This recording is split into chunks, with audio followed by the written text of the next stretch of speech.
Guys, আসসালামু আলাইকুম। আজকে রাতে ডিনারে রামেন খাবো, তাই ঝটপট রামেন রান্না করে নিচ্ছিলাম।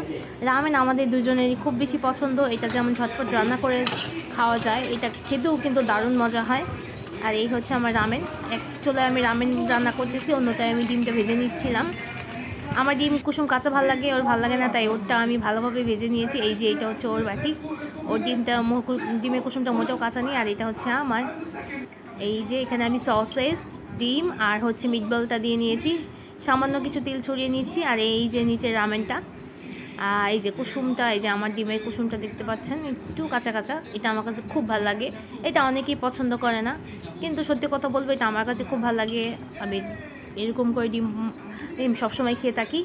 আর এখন আমি এই যে রামেনটা দিয়ে, ডিমটা দিয়ে এগুলো খাবো।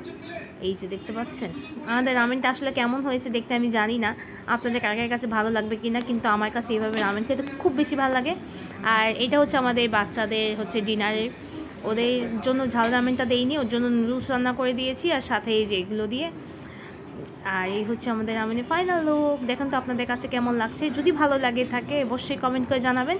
আর আমাদের ভিডিওগুলো আপনাদের কাছে কেমন লাগে জানি না, তবে যদি ভালো লেগে থাকে লাইক, কমেন্ট আর সাবস্ক্রাইব করে দিবেন। আর সবসময় আমাদের পাশে থাকবেন, আমাদের জন্য দোয়া করবেন। আজকের জন্য এত